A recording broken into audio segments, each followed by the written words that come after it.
Yeah, I don't know. That's what I put on there. People gonna have to make their own minds up about what this means and what they should and shouldn't do, but losing Hong Kong as a place that Westerners can go to, that's kind of like China but not like China. It's like westernized version of China, and not being able to go there will shut China off from the world again. Yep.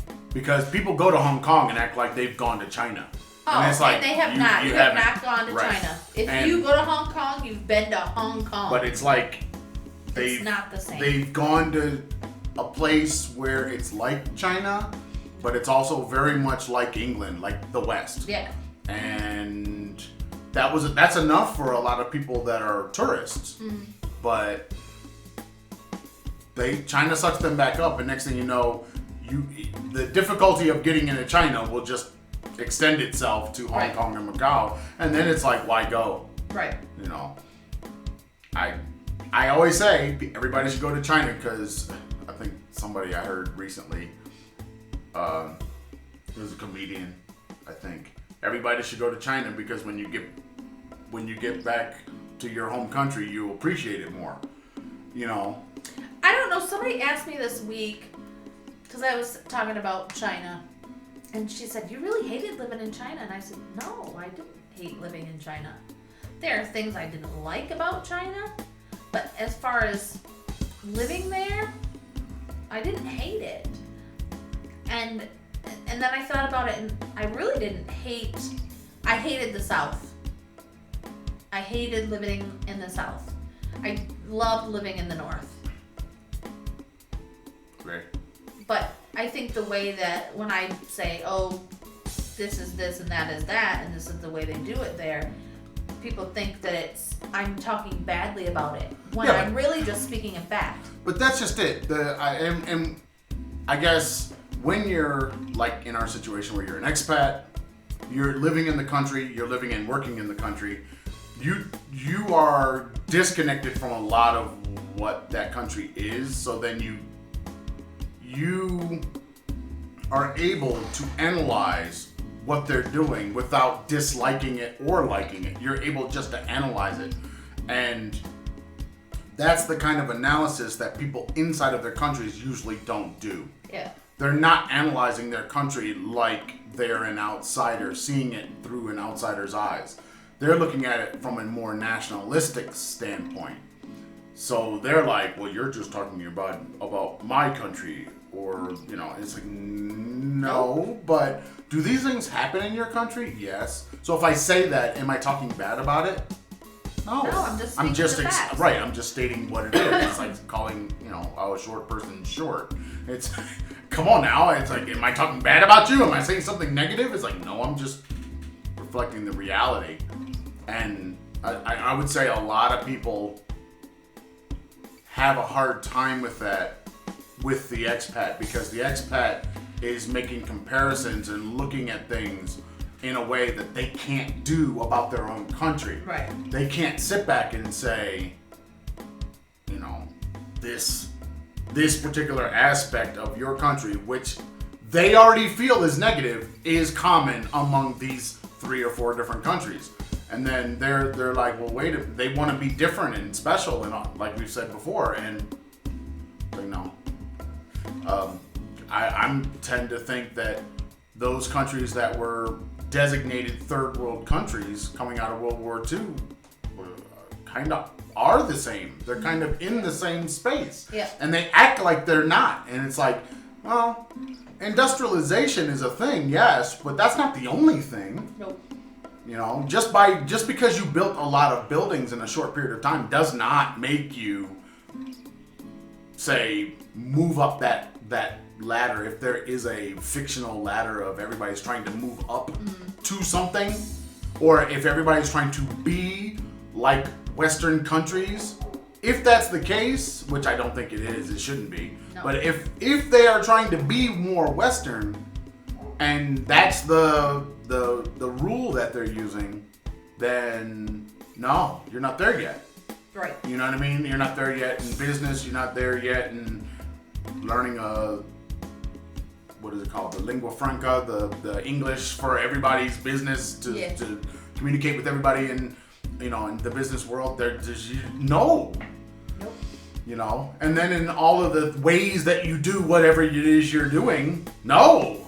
Right. So there is that. All right, that's all I got on Hong Kong. What's next? Really? Yeah. I'm going to number 2.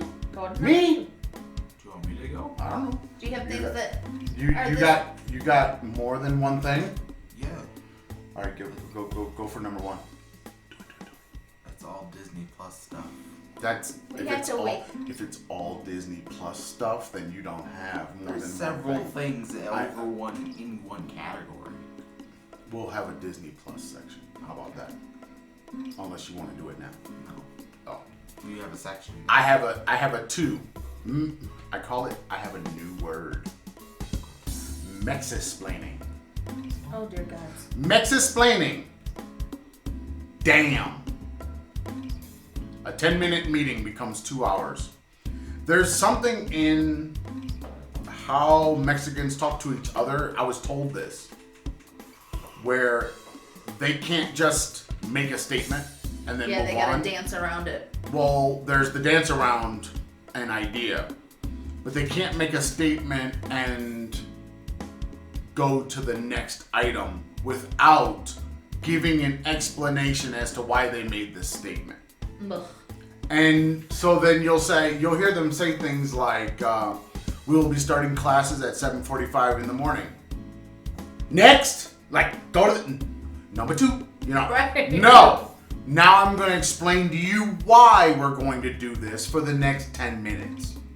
Oh dear gods. And it's not a conversation, it's just them talking. And then they're going extemporaneously. They're not using notes anymore. And they're just talking, but then they are uncomfortable having, talking. So then they're rambling. Oh no. And then they go to the next thing. And then they do that process again. And it keeps happening over. So you'll sit, and this happened to me. That's probably why I wrote this. Where you're on a slide in a presentation, the slide said the first thing, but the everything else, you're stuck on the same slide for 20-30 minutes. No, that's not how And it's then supposed to and be. then they're just talking, and it's like, okay, shut up, go to the next thing. It's like there's no reason for this meeting to take this long, but it's taking this long because you just keep MexiSplaining everything.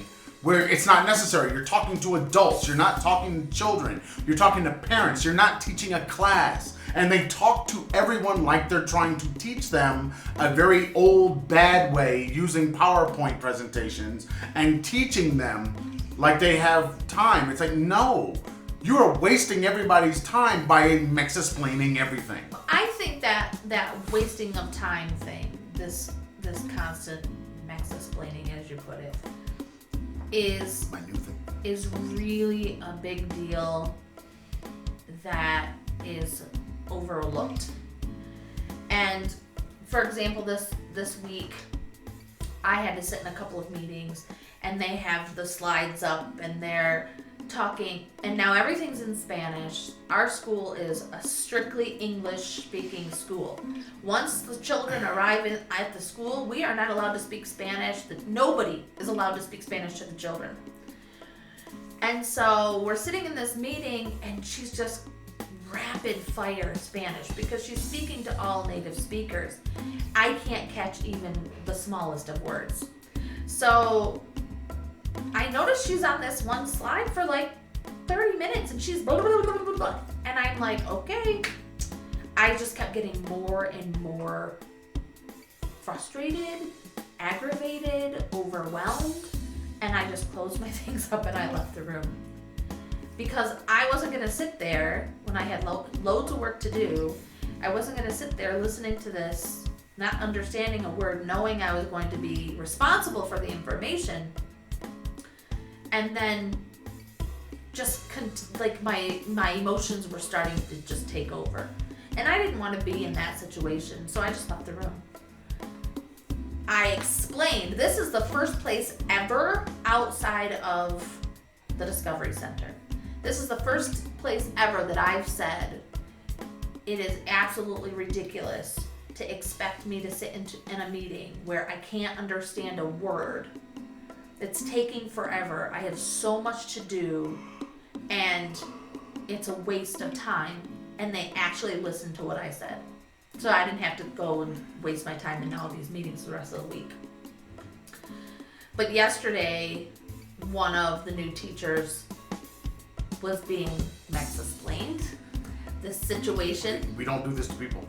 Well, MexiSplaining is what you do to an idea. She was trying to like understand why this was going this way and why. Aaron is a notorious mansplainer. That's why he's sitting here looking like this. Dude. Keep going. So they're trying to explain to her this situation and why it's the way it is, and they're going on, and she's just getting more and more and more and more angry. And I just looked at her and I said, you have to stop. You're in a new country, in a new situation, a new school, a new culture. You're not in the US anymore. And she's like, just doesn't make any sense. They're wasting my time. They're wasting my money. And I'm like, wait a minute. How are they wasting your money?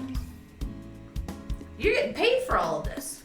You're getting paid to be MexiSplained. But you were right. You get paid. Who cares? What you complaining for? I said, at least you understand the words that are coming out of their mouth, because she's fully bilingual.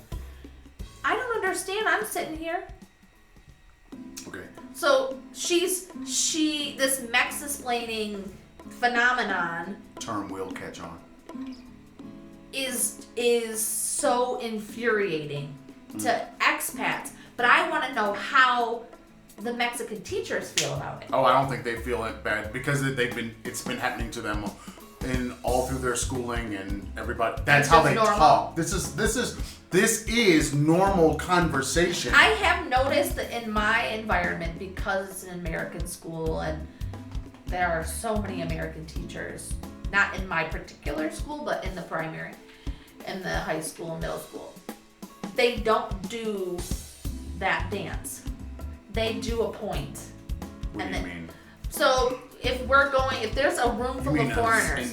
In Spanish? In Spanish, I've noticed that only Spanish speakers. if it's they're a mixed group of foreigners and Mexicans, and there are a lot of foreigners, they will do the point, and then they will move on. But you're talking about in a meeting with a lot of people. Yeah. Oh. But not Mexico, not people on the street, like having conversations. Oh, that's a ridiculous nonsense. This is a normal thing inside of the conversation. I've heard it many times and a lot of times what happens is they're doing it in Spanish because it's the normal thing. But then when there's a person that can speak English, does it in English because they think that it's rude or too direct to just say it and move on, you know? Yep. I like your tie. Well, I said that because... Fuck, I don't need to know why the fuck you said that. You just go with you like my tie, and I said thank you, and... That's it. Move on. You know, keep it moving. Nothing to see here. Thanks for the compliment. Keep going. Yep. You know, that thing, but... Okay, MexiSplaining. You should look at Cam 2 more. It's on us. Say hi to Cam 2. It's your camera. If you want to find the Traveling Farrs... Read the paper. You want to find the Traveling Farrs? YouTube, Facebook, Pinterest, iTunes, Spotify, and the Google Podcast. You can find us at The Traveling Farrs. If you like the Instagram or the Twitters, Traveling Farrs. If you like email, travelingfars@gmail.com, and the blog space, thetravelingfars.blueberry.net. No E's in the blueberry. We're out of here. Say goodbye to people. Bye, people. Peace! Gotta go.